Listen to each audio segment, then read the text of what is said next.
میں نے سب کی سنی اور آج بھی حسب معمول کل جو مضمون پیش کیا گیا تھا وسعت اللہ خان صاحب کا، اسی کا دوسرا حصہ پیش خدمت ہے۔ لکھتے ہیں کہ قیام پاکستان کے بعد شروع کے 23 برس تک احتساب کے نام پر صفائی میں ہر اسٹیبلشمنٹ مخالف گھوڑا گدھا ہدف ٹھہرا۔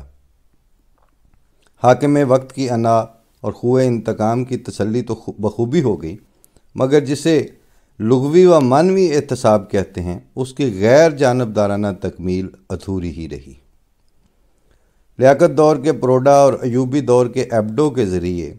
ماضی کا سیاسی منظرنامہ تشکیل دینے کی کوشش سے سدھار کم ہوا اور خلفشار زیادہ بڑھا، اور مشرقی اور مغربی بازو کے مابین سیاسی بیگانگی کی رفتار مزید تیز ہو گئی۔ اسی طرح یاہیا دور کے آغاز میں 313 ناپسندیدہ بیوروکریٹس کی احتسابی صفائی کے سبب گورننس تو خیر کیا بہتر ہوتی، انگریز دور کی نو آبادیاتی اصول پسندی کے سانچے میں ڈھلی آئی سی ایس کلاس کی بتدریج بے دخلی کے سبب جو خلا پیدا ہوا، اسے پر کرنے کے لیے قابلیت اور اہلیت کو جی حضوری اور وفاداری کی سان پر چڑھا دیا گیا۔ یعنی وہ آئی سی ایس افسران، اور اگر ہو سکتا تو ہمارے بھی جو سی ایس ایس افسران تھے یا بیوروکریسی جو تھی، وہ کسی حد تک اصول پسندی کی خاطر سٹینڈ لے جاتے تو پھر اس کے بعد پھر بھی سوچا جا سکتا تھا، لیکن انہوں نے بتا رہے ہیں کہ ان کی بے دخلی کے سبب جو قابلیت اور اہلیت کو جی حضوری اور وفاداری کی سان پر چڑھا دیا گیا۔ درمیانے درجوں کی سویلین افسرشاہی بھی سیاسی و عسکری مفادات کے ماتحت ہوتی چلی گئی۔ ترقی اور تنزلی کے پیمانے بدلے تو گڈ گورننس کا تھوڑا بہت جذبہ اور دلیرانہ فیصلوں کی خواہش نوکری بچاؤ تحریک کی شکل میں افسرشاہی کی جڑوں میں بیٹھ گئی۔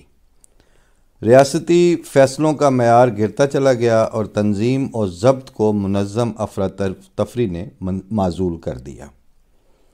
جب زمام کار ذوالفقار علی بھٹو کے ہاتھ میں آئی، ہرد العزیز وزیر اعظم کے ہاتھ میں جب آئی، جنہوں نے پبلک کو سیاسی شعور دیا اور ملک کو ترقی کی راہ پہ گامزن فرمایا، تو ان کی پہلی کابینہ میں شامل چہروں کو دیکھ کے امید بندھی کہ اب گڈ گورننس کا زمانہ شروع ہوا چاہتا ہے۔ جیسے آج کل جس کے ہاتھ صاف ہیں اور جس کی کرپشن نہیں ہے اور جس کے اوپر ایک دھیلے کی انگلی نہیں اٹھائی جا رہی وزیر اعظم، اور اس کی کابینہ کے چہرے اب تو خیر کافی ماسک اتر گئے ہیں، لیکن پھر بھی یہ ایسے ہی جب لوگوں کو مار پڑی ہوئی ہو بد نظمی کی اور بد انتظامی کے ساتھ بد نیتی کی اور سیاسی بیڈ گورننس کی، تو پھر اس وقت وہ ہر جو جگہ ہے وہاں ان کو امید ہوتی ہے کہ اس سوراخ میں سے شاید خرگوش ہی نکلے گا، لیکن نکلتا نہیں ہے۔ جب زمام کار ذوالفقار علی بھٹو کے ہاتھ میں آئی تو ان کی پہلی کابینہ میں شامل چہروں کو دیکھ کے امید بندھی کہ اب گڈ گورننس کا زمانہ شروع ہوا چاہتا ہے۔ چند ماہ بعد ہی یہ تاثر بکھرنا شروع ہو گیا۔ فیصلہ سازی میں میرٹ سے زیادہ انتقام اور حساب چکتا کرنے کی خواہش جھلکنے لگی۔ نئی عوامی حکومت کو افسر شاہی کے ڈھانچے کو عوامی ضروریات سے ہم آہنگ کرنے کا شوق ضرور چرایا۔ البتہ لگ بھگ 1400 افسروں کی جو برطرفی والی فہرست بنی، ان میں وہ افسر بھی شامل تھے جنہوں نے دور ایوبی میں بھٹو صاحب کو بالواسطہ یا بلا واسطہ زچ کیا، یا ان کی شکل نئے حاکموں کو پسند نہیں تھی۔ فہرست میں وہ افسر بھی شامل تھے جو بھٹو صاحب کے کسی ساتھی یا جاننے والے کو رنجیدہ کر چکے ہوں گے، اور وہ افسر بھی شامل تھے جو واقعی اپنی بے اعتدالیوں کے سبب برطرفی اور تنزلی کے مستحق سمجھے گئے تھے۔ لیکن گزشتہ تمام احتسابی فہرستوں کی طرح یہ فہرست بھی عجلت میں بنائی گئی، اور پچھلی فہرستوں کی طرح اس میں بھی اہل نااہل، گدھے گھوڑے، کرپٹ ایماندار کی کوئی خاص تمیز نہیں رکھی گئی۔ بھٹو دور شروع ہوتے ہی جو لگ بھگ 1,500 افسر بنا شوکاز نوٹس کے نکالے گئے، ان میں سندھ واحد صوبہ تھا جہاں محکمہ تعلیم کو بھی اس تطہیری دائرے میں شامل کیا گیا، اور یہ صفائی بھی ایک خاص تعصبی زاویے کے تحت کی گئی۔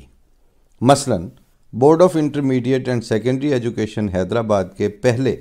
سیکریٹری مرزا عابد عباس کے بارے میں جس نے بھی سنا کہ وہ بھی اس لسٹ میں شامل ہیں، بھونچکا رہ گیا۔ سیکریٹری بننے سے پہلے مرزا صاحب سٹی کالج حیدرآباد کے طویل عرصے تک پرنسپل رہے۔ اس دوران کالج کی پالیسی یہ تھی کہ کسی بھی قابل طالب علم کو محض اس لیے داخلہ دینے سے انکار نہیں کیا جائے گا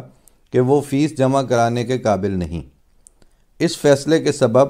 معاشی طور پر کمزور سینکڑوں طلباء نہ صرف تعلیم حاصل کر پائے بلکہ عملی زندگی میں بھی کامیاب ہوئے۔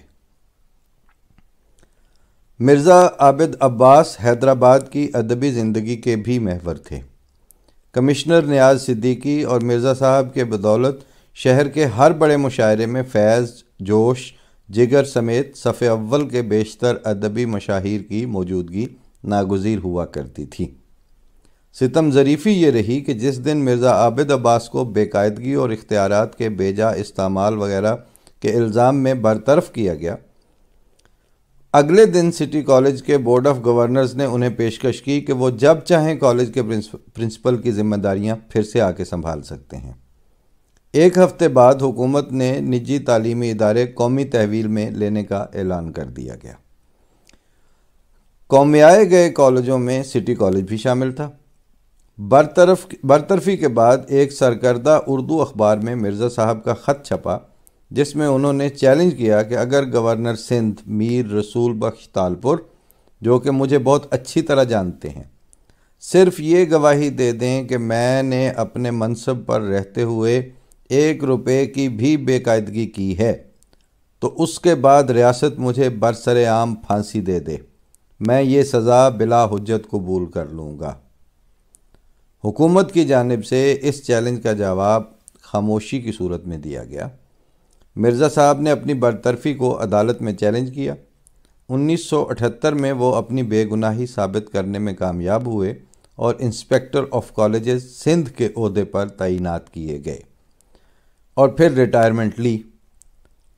مگر نہ جانے ایسے کتنے ہوں گے جنہوں نے مزاحمت کی بجائے گوشہ نشینی کا انتخاب کیا۔ یہ بریکٹ میں اچھا اشارہ کر گئے ہیں، کیونکہ وہ جو ایسے نہ جانے کتنے ہیں ان میں سے بہت سوں کو ہم بھی جانتے ہیں، اور ہمارا تعلق اسی کالج سے ہے جو اس زمانے میں پنجاب میں سب سے سربرآوردہ حیثیت کا حامل تھا پنجاب یونیورسٹی کے ساتھ، یعنی ٹی آئی کالج ربوہ۔ گیہوں کے ساتھ گھن پس جانے کی یہ مثال مجھے اس لیے دینا پڑی کیونکہ نوکری سے برطرفی اور بحالی کے درمیانی برسوں میں مرزا عابد عباس کے 5 بچے زیر تعلیم تھے۔ شدید معاشی تنگی کے باوجود انہوں نے کسی در پر دستک نہیں دی اور کسی بھی قیمت پر بچوں کی تعلیم کا حرج نہیں ہونے دیا۔ ان میں سے ایک بچہ میجر جنرل ریٹائرڈ اطہر عباس ہے، دوسرا بچہ ڈان کا ایڈیٹر ظفر عباس ہے، تیسرا بچہ مظہر عباس چوٹی کے صحافیوں میں سے ایک ہے، آج کل آپ دیکھتے ہیں اکثر جگہ وہ اپنا ان پٹ دے رہے ہوتے ہیں، چوتھا اظہر عباس ایک نجی ٹی وی چینل کا ایم ڈی ہے، اور پانچواں انور عباس امریکہ میں ایک آئی ٹی کمپنی سے منسلک ہے۔ چند برس پہلے مرزا عابد عباس کا ذہن پر کوئی بھی داغ لیے بغیر انتقال ہو گیا۔ بھٹو صاحب کا ایک تاریخی کارنامہ 1973 کے متفقہ آئین کا نفاذ ہے، وہی آئین جو اس وقت 2 درجن سے زائد امینڈمنٹس کی بھینٹ چڑھ چکا ہے، اور جس آئین نے اپنی دوسری امینڈمنٹ میں آئینی طور پر انسانوں کو ان کے شہری بنیادی حقوق سے بے دخلی کا پروانہ تھمایا ہے۔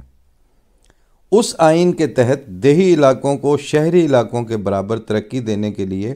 سرکاری ملازمتوں اور تعلیمی اداروں میں کوٹا سسٹم کو آئینی شکل دی گئی اور اس کی ابتدائی مدت 10 برس طے کی گئی۔ اگرچہ اس سسٹم کو بھی طاقتور سیاسی خاندانوں نے اپنوں میں ریوڑیاں بانٹنے کے لیے استعمال کیا، مگر بہت سے ایسے دیہی نوجوانوں کا بھی بھلا ہوا جو نامساعد سماجی اور تعلیمی حالات کے سبب بہتر مواقع میں پھلنے پھولنے والے نوجوانوں سے کھلے مقابلے میں پیچھے رہ جاتے تھے۔ یہاں تک تو ٹھیک تھا، مگر بھٹو حکومت نے ایک اور اقدام بھی کیا جس کے دور رس اثرات مرتب ہوئے، یعنی وہ سرکاری اسامیاں جو مقابلے کے امتحانات یا سلیکشن کے طے شدہ معیار کی کسوٹی کے ذریعے پر کی جاتی تھیں، ان کے متوازی لیٹرل انٹری سسٹم متعارف کروا دیا گیا، یعنی سیاسی و سفارشی بنیاد پر اعلیٰ سرکاری ملازمتوں میں بھرتی،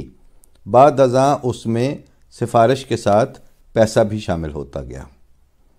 سلیکشن کے مروجہ اور نسبتاً شفاف نظام کے ہوتے لیٹرل انٹری متعارف کروانے کی ضرورت کیوں محسوس ہوئی، یہ تو میں نہیں جانتا۔ البتہ لیٹرل انٹری سسٹم کے سبب پبلک سروس کمیشن اور پروونشل سروس کمیشن جیسے اداروں کی توقیر ختم ہو گئی۔ اعلیٰ عہدوں پر پیراشوٹ کے ذریعے اترنے والے امیدوار براجمان ہونے لگے